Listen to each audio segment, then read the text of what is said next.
We're going to start with FBI agents busy this morning, arresting nearly a dozen Bay Area police officers for crimes ranging from violating suspect civil rights to obstruction of justice. The officers all worked for either the Pittsburgh or Antioch police departments. NBC Bay Area's Valina Jones was in Oakland federal court when officers faced a judge. She joins us live now from there with the whole story. Valina. Well, that's right. You know, this early morning raid started around 5 a.m. this morning. And like you said, this stems from a 2-year-long investigation into both current and former members of both the Antioch and Pittsburgh police departments. Some of those officers were here in court today. They spent the majority of the day here inside this federal courthouse. In total, around 9 suspects have been arrested. This is a result of 4 different indictments today. 7 of those defendants were in court for their arraignments. The charges are wide-ranging, including conspiracy to distribute narcotics, altering and falsifying records of a federal investigation, wire fraud where officers allegedly defrauded money from the police department, civil rights violations, and obstruction of justice. Now, during the investigation, racist and homophobic text messages were also found between dozens of Antioch police officers on their cell phones. That's also under investigation by the state. Collectively, these 4 indictments describe a group of officers who acted as though they were above the law.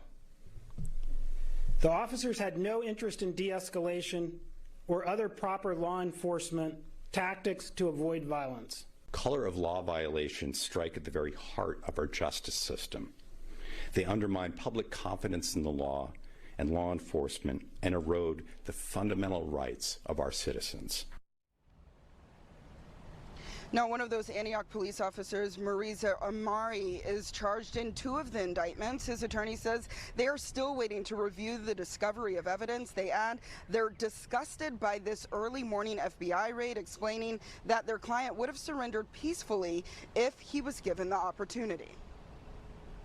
These dramatics, and that's what they were, that took place at his house in the very early morning hours today were entirely unnecessary. It was unconscionable. There were flashbangs deployed at his house. He was surrounded, and there was use, as I understand it, of a megaphone.